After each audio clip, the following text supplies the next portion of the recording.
Amigos e amigas, boa noite. Sejam todos muito bem-vindos à nossa sala virtual no Facebook Live. Como vocês devem ter percebido, a divulgação desse encontro, dessa palestra, tem como título Liberta o amor em ti, desperta. E também está baseado num poema, num texto de Rumi, um poeta persa, que diz o seguinte, que também está publicado junto do nosso post. Sua tarefa não é buscar o amor, mas simplesmente buscar e encontrar dentro de si mesmo todas as barreiras que você construiu contra ele. Nós vamos utilizar esse pequeno texto e o título da palestra para desenvolver algumas ideias. Isso deverá levar alguns minutos e em seguida nós vamos abrir para perguntas, que podem ser relativas ao tema, como qualquer outra que os amigos desejem com relação ao trabalho desenvolvido pela Escola da Rosa Cruz Áurea. Então, dando início, vamos reler e parando em algumas palavras-chave desse pequeno trecho de Rumi que diz: sua tarefa, e nós gostaríamos de sublinhar aqui a palavra tarefa, que já nos dá um indicativo de uma atividade, de uma ação, de uma atitude, e não algo que a gente possa receber pronto ou que caia como um presente sobre nós. Então nós temos uma tarefa. E ele diz, a sua tarefa não é buscar o amor. A princípio isso pode parecer estranho, mas é importante colocarmos aqui que a intenção dessa palavra amor nesse contexto, ela não está relativo ao que nós comumente temos como um sentimento em relação a pessoas queridas, entre famílias, pais, filhos, homem, mulher. Não, o contexto que nós vamos falar aqui, o amor, é no sentido universal, de um princípio universal, ou do princípio crístico dentro de cada um de nós, dentro do cosmo, do macrocosmo. E esse princípio, ele é único, tanto no pequeno, como no grande, como no macro, de forma que há uma unidade perfeita entre esse princípio em qualquer uma das suas grandezas. Então a nossa tarefa não é buscar esse amor, esse princípio. Por quê? Porque ele já se encontra dentro de nós. Esse princípio universal, esse ser crístico dentro de nós, já existe. O que acontece é que ele não está manifesto na nossa vida real, no nosso dia a dia, no nosso relacionamento com a vida. E continua o trecho de Rumi. Sua tarefa não é buscar o amor, mas simplesmente buscar e encontrar dentro de si mesmo todas as barreiras que você construiu contra ele.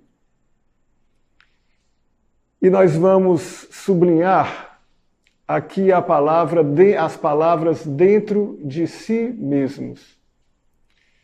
De forma, amigos, que hoje o ser humano, nós, somos uma realidade dual. Nós temos hoje praticamente dois estados de consciência dentro de nós mesmos. Um que é manifesto, que é com esse que a gente se relaciona com a vida, com o mundo, com as pessoas, e é um estado de consciência dividido entre o bem e o mal, entre o certo e o errado. É um estado de consciência que precisa lutar pela própria sobrevivência. De forma que o outro estado de consciência, o estado de consciência desse princípio universal, desse princípio crístico dentro de nós, ele está em estado quase que latente. Ele, com certeza, foi o responsável a nos trazer esta noite a esta palestra, né? No sentido de que ele nos impulsionou a buscar, a encontrar respostas para uma realidade que nós, como seres humanos, essa realidade dividida entre o certo e o errado, entre o bem e o mal, que nós não aceitamos.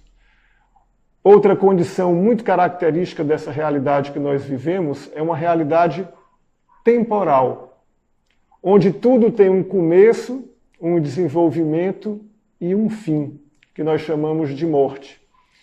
E isso para nós é uma dor enorme, porque temos dentro de nós a semente da imortalidade, esse princípio universal, e ele clama por manifestar-se, e por isso dentro de nós nós não aceitamos essa condição temporal, essa condição de sermos mortais. E o texto continua e diz: buscar e encontrar dentro de si mesmos todas as barreiras que você construiu contra ele, contra esse princípio universal. Então, o que acontece no nosso estado de ser atual é que nós mesmos, e talvez não só nessa encarnação que nós estamos vivendo, né, construímos as próprias barreiras para que esse princípio universal não seja o regente da nossa vida, não dê mais o tom do nosso estado de consciência. E como foi construído essas barreiras? Como nós podemos nos tornar conscientes dessas barreiras que impedem que o eterno, que o perfeito, que a plenitude, o harmônico se manifeste em nós e que nós possamos testemunhar um outro estado de consciência? Podemos dizer, amigos, que uma das características centrais da nossa vida é a característica egocêntrica. Todos nós temos como centro de vida a nossa automanutenção, a nossa autoafirmação. Isso é natural entre nós e se tornou a nossa própria natureza. O nosso estado de consciência hoje é um estado de consciência que precisa lutar para sobreviver. E essa luta por ter de possuir, por ter de se alimentar, é uma luta que traz em si mesmo um antagonismo com os nossos irmãos, tanto os irmãos do reino humano, como os irmãos do reino animal, do reino vegetal e do reino mineral. Hoje o ser humano consegue sobreviver às custas da exploração de todos esses reinos. A fonte eterna da vida que está dentro dele não se manifesta e por isso ele precisa buscar fora de si o alimento necessário para que ele possa se autoafirmar, se automanter. Isso é uma característica de todos nós, de todo ser humano, e que hoje nós tomamos como se fosse um estado de natural. E, infelizmente, isso se tornou o nosso estado natural, mas não é, de fato, a condição humana original. Porque o princípio crístico em nós, o princípio universal, ele é imanente. Ele possui a força de animação de todo o nosso sistema. Então, nós precisamos descobrir, buscar e descobrir dentro de nós essas barreiras que impedem com que essa força universal atue em nosso sistema. E grande parte dessas barreiras, os instrumentos, as ferramentas que nós usamos para construir essas barreiras, são os seguintes: o nosso pensar, o nosso querer, a nossa vontade e os nossos sentidos. E isso produz uma ação, uma atividade egocêntrica, de forma que nós utilizamos esses instrumentos que nos foram dados simplesmente para nos afirmar nessa condição, se nos manter nesse estado de consciência, que é esse estado de consciência que percebe tudo dividido, tudo separado. Hoje, todo o nosso pensar, toda a nossa volição e toda a extensão dos nossos sentidos estão voltados para essa condição de automanutenção. De forma que esses instrumentos eles constroem, eles mantêm essas barreiras dentro de nós mesmos. E como é possível utilizá-los de outra forma? Como nós podemos desconstruir essas barreiras e possibilitar que o eterno em nós, o divino em nós, o Cristo em nós, possa vir a ser novamente? Essa é a grande tarefa do ser humano na vida. E aqui me permitam fazer um parênteses. Uma escola espiritual, ela não é apenas uma escola doutrinária, filosófica nesse sentido. Ela tem, de fato, a tarefa, além de explicar a condição que nós vivemos e desvendar, tirar todas as folhas de figueiras que nos cobrem com relação à nossa ignorância, ela tem a tarefa de proporcionar a possibilidade desse princípio universal em nós vir a ser novamente. Porque é a partir dele que é possível todo um processo de transformação. Por isso que nós dizemos que a escola da Rosa Cruz Áurea é uma escola espiritual transfigurística. Porque é preciso que o ser humano que se propõe a fazer esse processo, ele se transforme na sua vida real, no seu dia a dia, e não apenas professe filosoficamente essa doutrina, vamos assim dizer. Desculpem pelos parênteses, voltando aqui ao nosso tema. Então, a possibilidade de transformação não reside nesses instrumentos que nós falamos, no pensar, no querer, na nossa vontade ou nos nossos sentidos, mas reside nesse princípio universal em nós. E como nós comentamos no início, foi mesmo inconscientemente esse princípio que nos trouxe até aqui, que nos impulsionou a buscar. Porque ele tem uma ligação com um princípio cósmico, com um princípio macrocósmico, e que esses princípios, eles influenciam também, eles estão ligados a esse princípio dentro de nós, em nosso micro-universo, em nosso microcosmo. Então o ser humano tem, além dessa personalidade, desse ser que nós enxergamos com essas características de pensar, de querer e de sentir e de agir, ele também é, além disso, um pequeno universo, um microcosmo. E no centro desse microcosmo está esse átomo universal, essa centelha divina em nós, esse ser crístico que está impulsionando, nos fazendo buscar uma mudança fundamental em nossas vidas.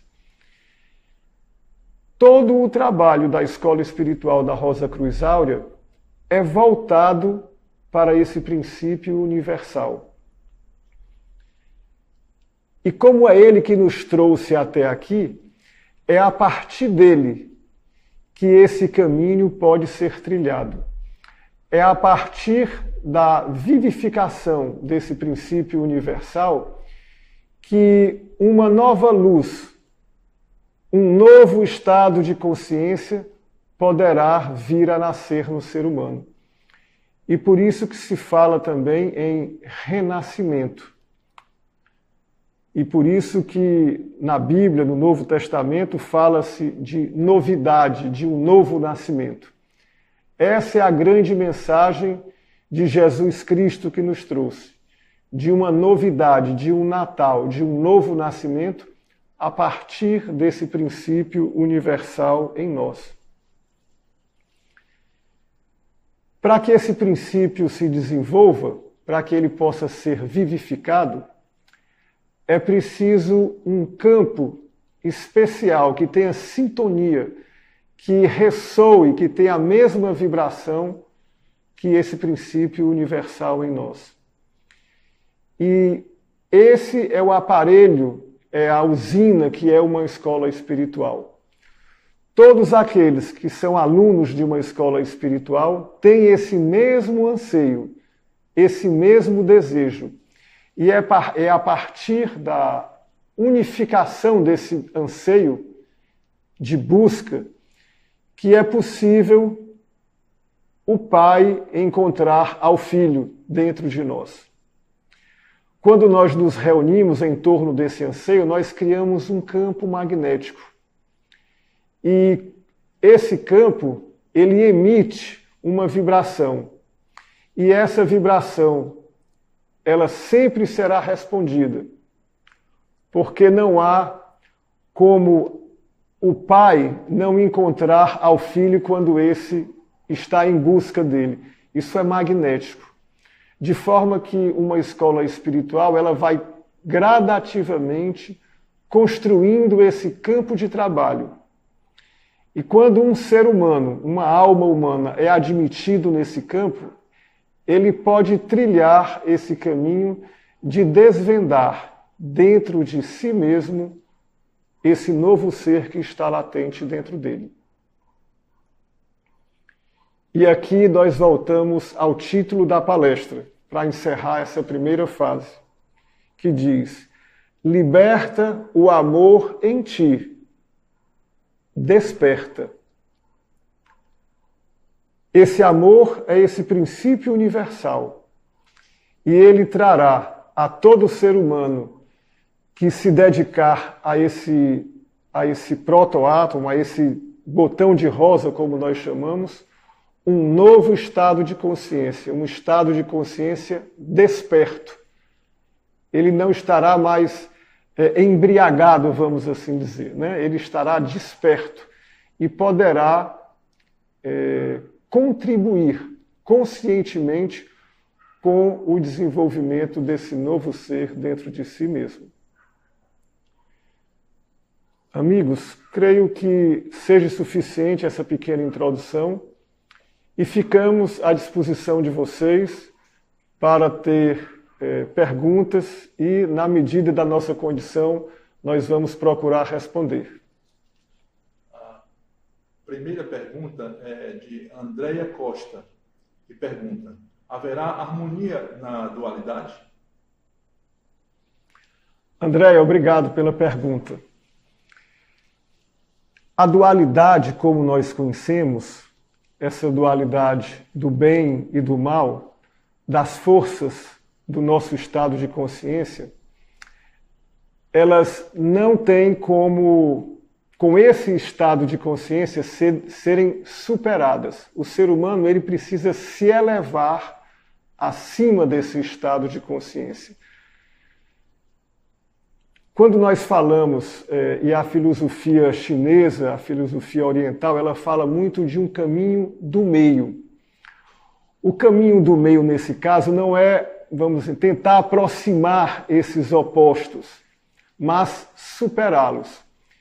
E para que esse estado de consciência seja superado, o estado de consciência da dualidade, esse princípio universal precisa ser desperto.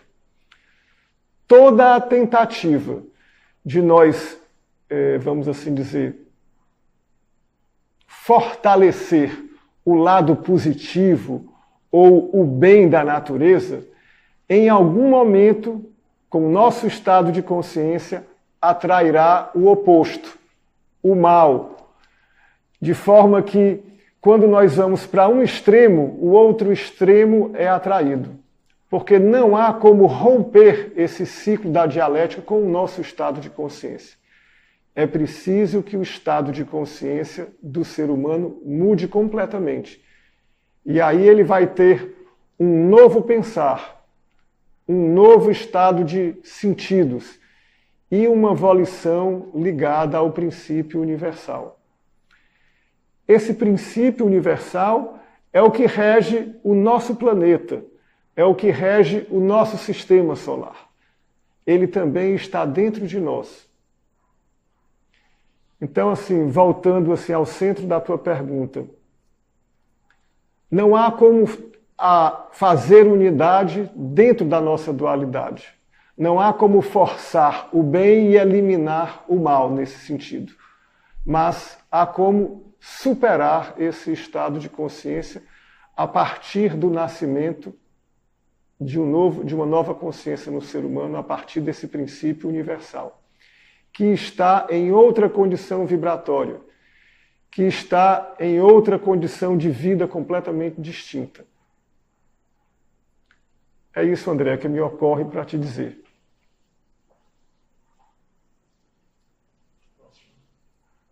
A Milos Magda Ângelos, ela pergunta como pode se conectar com o princípio universal.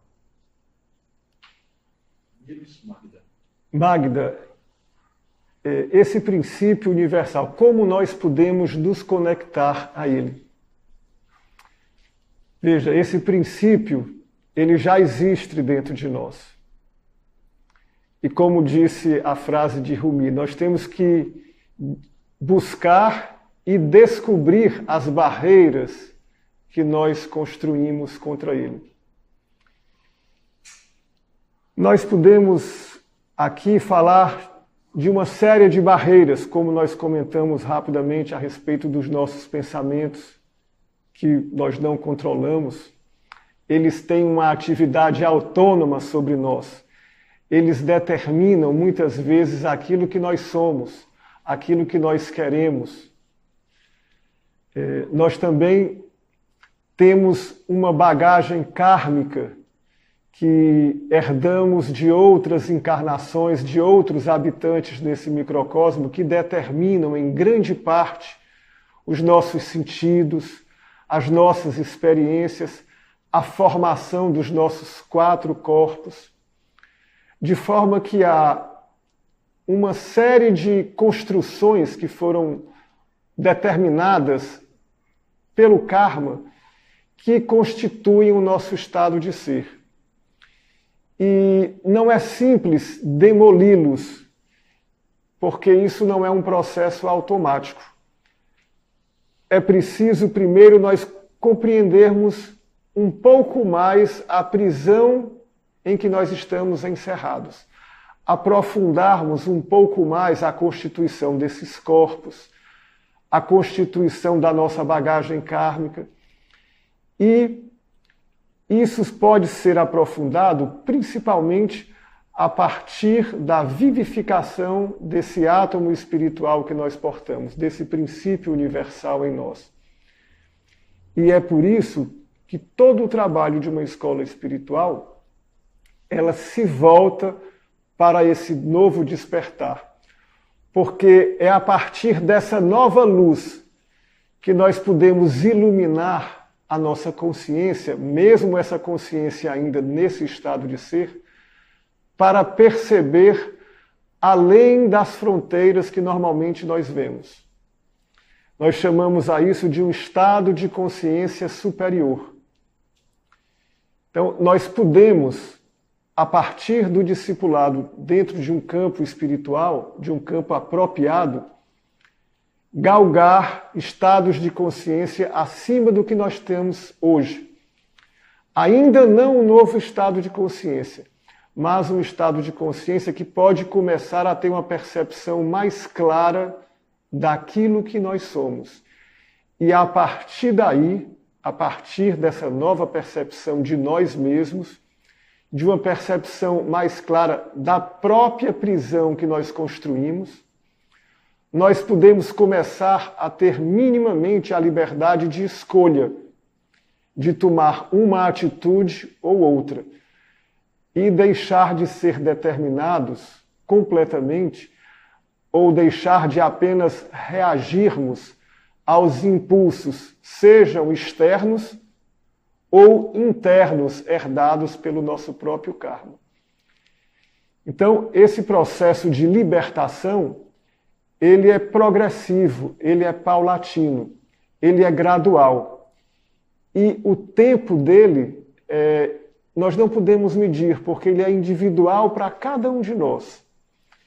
Isso não deve ser motivo de nenhuma preocupação nossa. O tempo, eu digo, de fazer esse processo. Porque cada um de nós tem o seu próprio tempo e o seu próprio ritmo de trabalho. E ninguém pode forçar esse ritmo. Só complementando e fechando a tua resposta, o relacionamento de um aluno de uma escola espiritual não é com nenhum mestre, com nenhum guru ou com nenhum dirigente. É com o próprio campo de força e é um relacionamento impessoal entre o teu átomo divino, o teu átomo universal e esse campo que foi criado. E quem determina esse relacionamento é o teu anseio. Não é ninguém de fora que determina ou que te impulsiona. Cada aluno é responsável pelo seu próprio processo. Por isso se diz que nós temos uma tarefa. Essa é uma atividade que cada um de nós precisa realizar dentro de si mesmos. É isso, Magda. Espero ter contribuído para o teu caminho. A Eleusa, ela pergunta, a evolução é uma graça de Deus ou é um esforço humano? Sendo que o grão-mestre Jan van Reichenborg diz, ó Deus, liberta-me da ilusão e do instinto natural. Eleusa, né? Eleusa, obrigado pela pergunta. Vou pedir aqui ao Marcílio que, se for preciso, ele repita, porque tem diversos elementos, mas vamos lá. A vida como nós conhecemos hoje, esse nascer, crescer, desenvolver e o morrer dessa personalidade, é uma existência que tem como finalidade trazer ao ser humano, ao microcosmo como um todo, ao ser humano como um todo, e não somente à personalidade, a experiência suficiente para que ele possa perceber minimamente o estado de prisioneiro que ele tem. E dar a possibilidade desse átomo espiritual em nós fazer com que nós busquemos que ele impulsione a nós a ter uma atividade. Quando o ser humano atinge esse estado de experiências, que nós podemos chamar de um estado de maturidade, porque a própria vida, as diversas encarnações que aquele microcosmo abrigou em seu interior, os diversos Josés ou Marias que habitaram durante alguns anos aquele microcosmo, deixam uma série de experiências.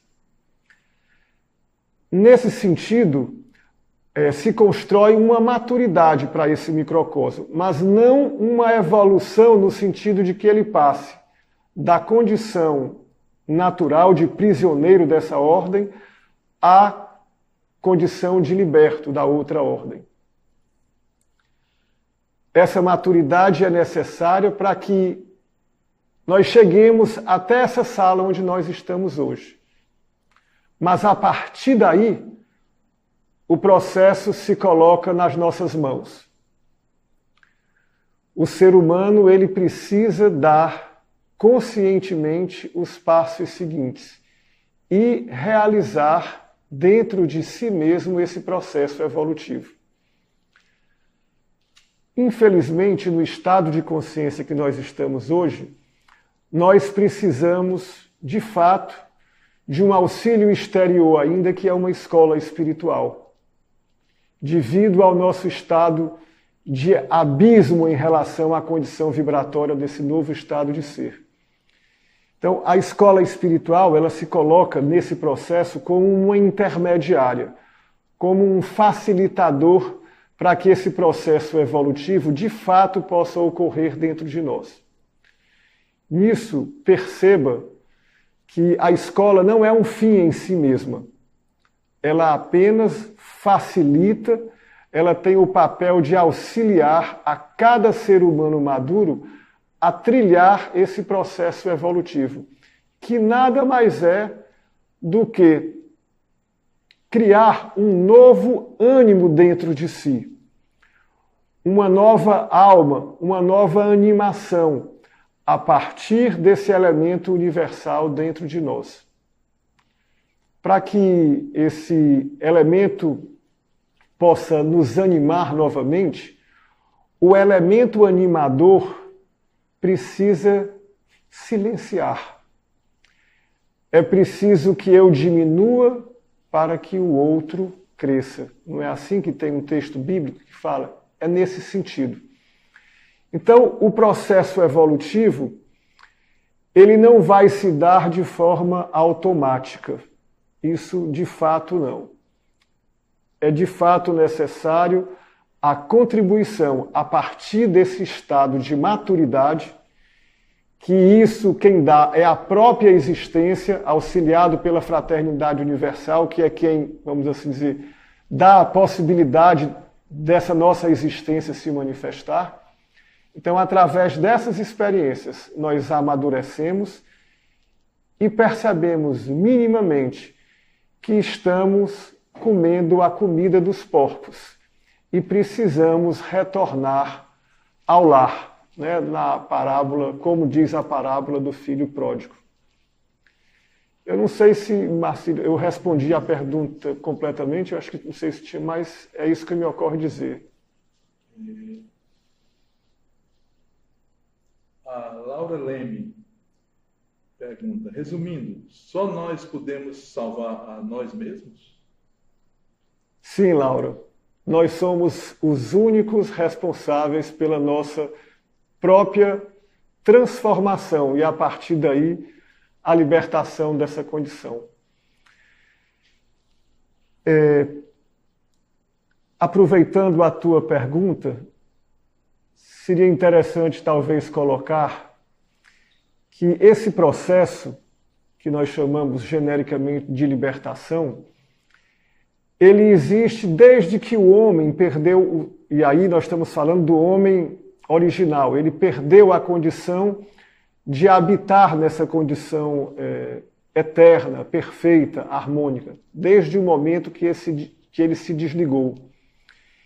E em todas as épocas da humanidade que nós conhecemos, houve sempre um trabalho à disposição do ser humano que estava maduro para fazer esse processo de reconexão com a condição original, com a condição da eternidade, da perfeição. Esse processo, ele tem características diversas nas diversas épocas que o ser humano vive. Mas ele nunca esteve abandonado e sempre foi possível ele fazer esse caminho. Mas esse caminho, ele precisa ser atualizado, vamos assim dizer. Ele tem que estar de acordo com a condição cósmica, macrocósmica e microcósmica da época em que esse ser humano vive. De forma que, por exemplo, os processos de iniciação, de libertação que ocorreram, por exemplo, há 4, 5, 6 mil anos atrás, em diversos países, em diversos locais, como a Índia, a China, o Egito, enfim. Em essência, nós estamos falando a mesmíssima coisa, mas os métodos, eles diferem, porque todas as condições de vida do ser humano mudaram. Mas ele, como ser humano, sempre será o agente, por mais auxílio que ele possa ter, vamos assim dizer que num passado nós falamos de gurus, de yogis, mas sempre em um determinado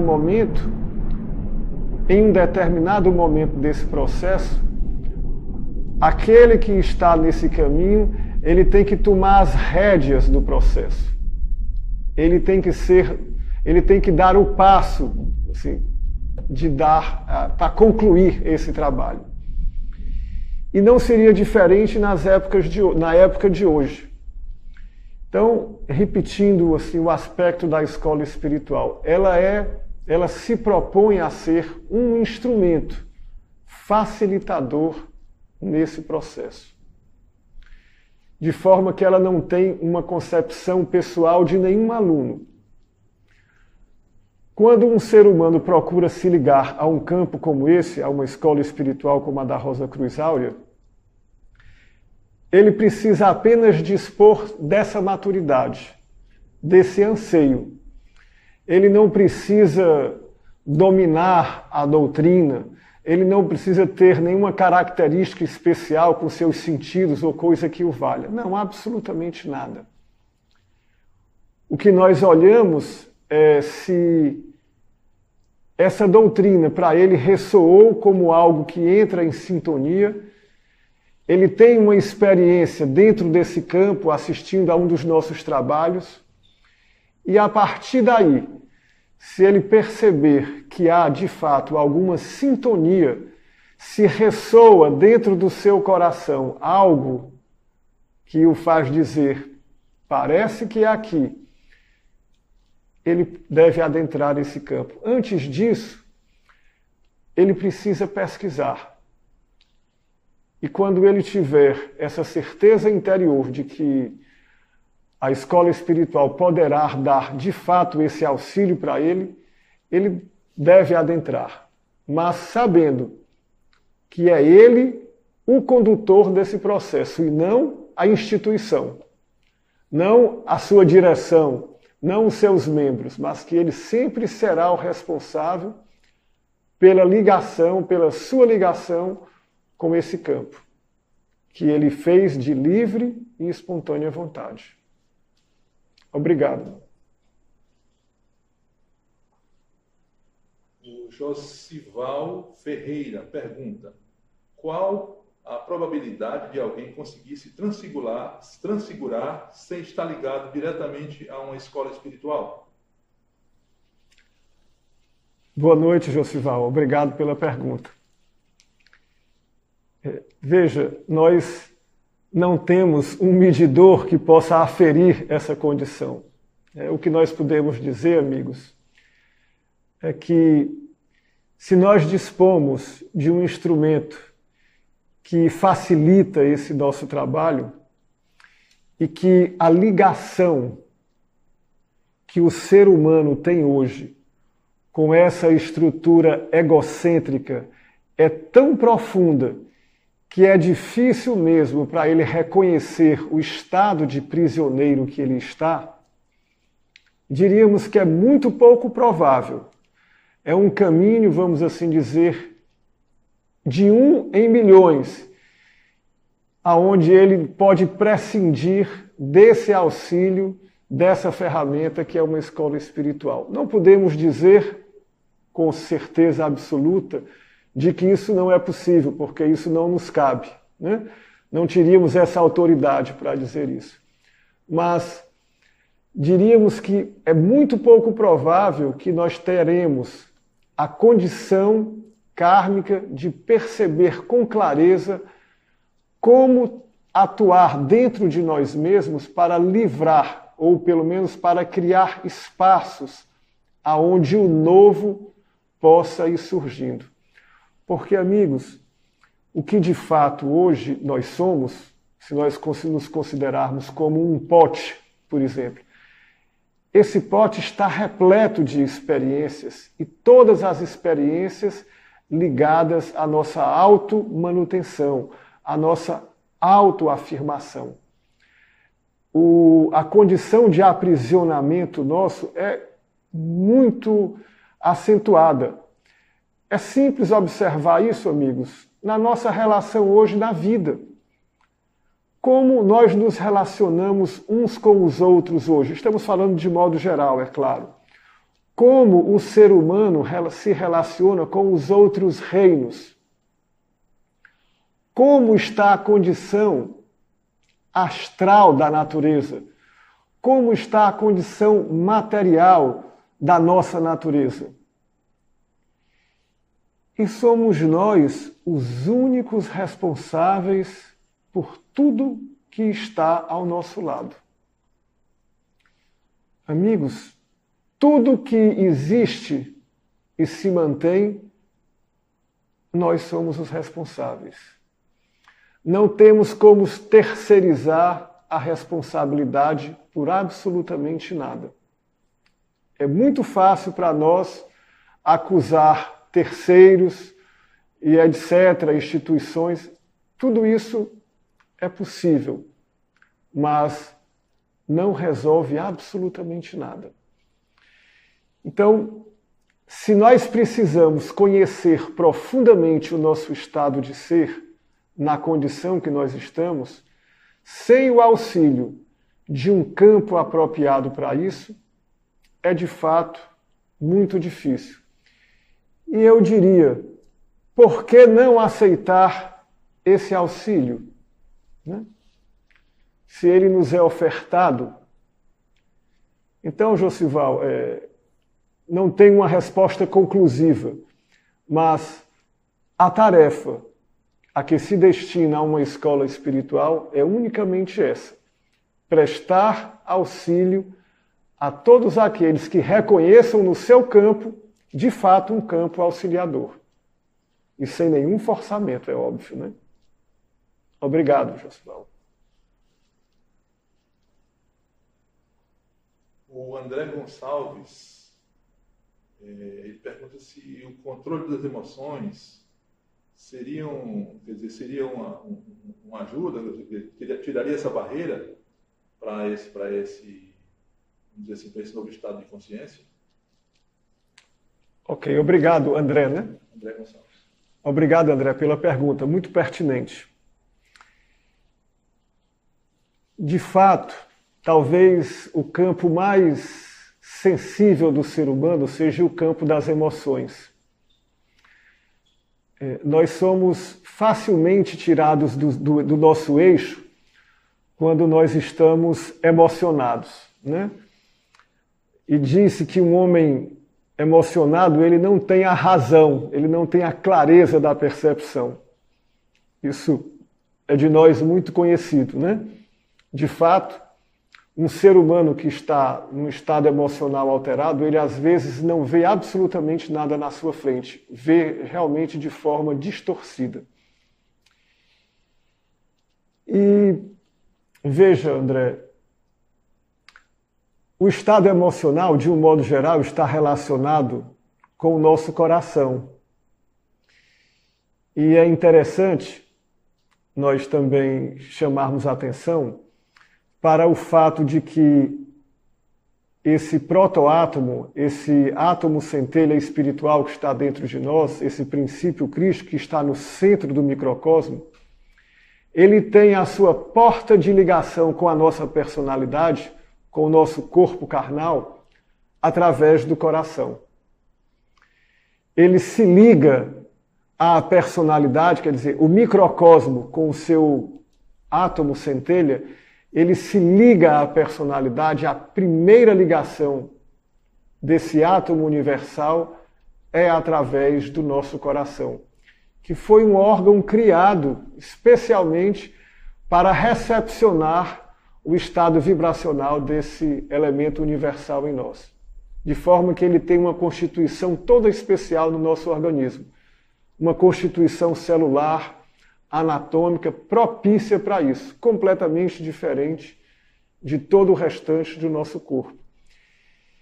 E não tem órgão mais especial no nosso corpo do que o coração, pelas diversas funções que ele exerce, além das funções conhecidas, as funções biológicas conhecidas, né, pela ciência. E ele é o centro também das nossas emoções. Na verdade, nós temos 3 pontos chaves na nossa personalidade. Um na cabeça, outro no coração e outro no centro pélvico, que nós chamamos o centro da ação, o centro da vida. E perceba que o nosso coração está no meio. Porque todo o nosso passado kármico, ele está ligado ao centro de baixo, ao centro da vida, ao plexo solar, ao plexo sacro. E tudo vai ao coração. Da mesma forma o que está em cima, na cabeça. Todo o nosso estado de consciência também vai ao coração, de forma que o coração é o grande laboratório onde é misturado, né? Onde é a nossa oficina de trabalho, onde tanto o passado como o presente, ele é trabalhado. Então, o coração ele é um órgão especialíssimo nesse sentido. E é claro que, nesse processo, o estado emocional do ser humano vai também paulatinamente se equilibrando. Mas veja, isso não pode ser feito através de uma cultura. E aí entrará uma diferença básica que é importante nós ressaltarmos, porque todos esses centros que nós temos, o do sentir, o do pensar e o do querer, eles são passivos de uma certa cultura. Por exemplo, nós podemos elastecer a nossa audição para percepções que nós chamamos extrasensoriais. Podemos aumentar o campo de hertz de audiência do nosso ouvido e percebermos sons que, para a maioria das pessoas, talvez não sejam audíveis. Nós falamos de clareaudiência ou de clarevidência. Podemos fazer isso também com a vista, alguns exercícios. Como também podemos fazer alguns exercícios para nos acalmar, nos tranquilizar, de forma que nós fazemos alguma cultura desses instrumentos que são nos dados. Não se trata disso num processo iniciático. De fato, não. Porque todos esses processos, eles, claro, podem levar o ser humano a uma maior tranquilidade, vamos assim dizer, momentânea. Exercícios de relaxamento ou coisas que o valham. Mas, de fato, isso não abrirá a porta para que o átomo centelha espiritual se conecte, de fato, ao coração da personalidade. Esses exercícios, eles, de um modo geral, são utilizados para a nossa autoafirmação, para a nossa maior adaptação nessa natureza e exercer sobre os outros um certo poder. E isso difere completamente do processo realizado dentro de uma escola espiritual. Então, eu estou chamando a atenção para isso porque, às vezes, nós podemos pensar que a cultura de alguma desses instrumentos que nos foram dados poderá nos levar a um estado de abrir a possibilidade do eterno se manifestar em nós. Não se trata disso. É preciso que o princípio egocêntrico, primeiramente, dê espaço para que esse outro em nós se manifeste. E esse princípio reside no coração. O coração é a porta de entrada da eternidade no tempo, na personalidade. Obrigado, André, pela pergunta. O Luciano pergunta se você pode falar sobre como atingir um novo estado de consciência. Luciano, como atingir esse novo estado de consciência? Essa é a grande pergunta, né, Luciano? Dentro de uma escola espiritual, nós podemos chamar isso, com outras palavras, de um processo. Isso não é algo que se manifesta repentinamente. Há um processo que dentro da escola espiritual nós chamamos de um discipulado, de um caminhar, de um trilhar de uma senda. E o trilhar dessa senda, ele começa aonde nós estamos. Por exemplo, nesse campo de pesquisa, que é o campo de busca, nesse amadurecimento que todos vocês que estão presentes nessa sala testemunham. A partir daí, é possível dar início a um outro processo, que nós podemos chamar de um processo de autoconhecimento. Esse processo de autoconhecimento, ele principia, nós podemos dizer, nessa fase de pesquisa que nós já estamos fazendo, né, nesse momento, mas ele precisa ganhar profundidade, ele precisa ganhar clareza. E esse é talvez a primeira etapa. E esse autoconhecimento, Luciano, não é, vamos assim dizer, um conhecimento das características da personalidade. Por exemplo, o estudo psicológico daquela entidade, seja através de, por exemplo, um mapa astral, onde você vai ter determinadas características daquele ser que tem o Sol em alguma casa, a Lua em outra, enfim. Ou mesmo de um estudo psicoanalítico. O autoconhecimento que nós estamos falando, ele está além disso, porque ele não se prende necessariamente à personalidade com suas características, mas ao ser humano como um todo, que é um micro-universo.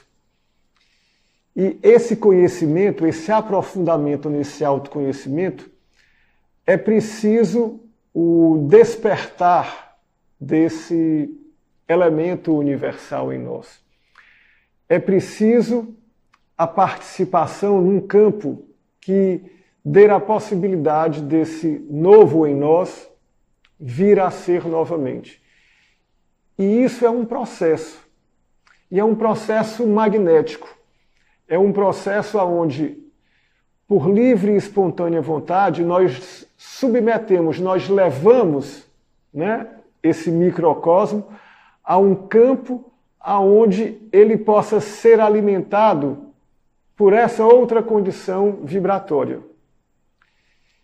E a partir daí, da abertura que nós demos, esse protoátomo, ele vai começar a exercer sobre o nosso coração, sobre a nossa condição vibratória aqui no centro da nossa região, uma influência. De forma que, por exemplo, a glândula timo deverá secretar um novo hormônio. O nosso osso do externo vai começar a vibrar de forma distinta do que até então. Então, há um princípio de transformação também física no ser humano. Por isso que nós falamos de um processo concreto na vida real. Então esse protoátomo ele precisa se ligar, né, minimamente a essa personalidade e ganhando espaços. E vejam, a partir do momento em que esse novo hormônio secretado pela glândula timo, ele percorre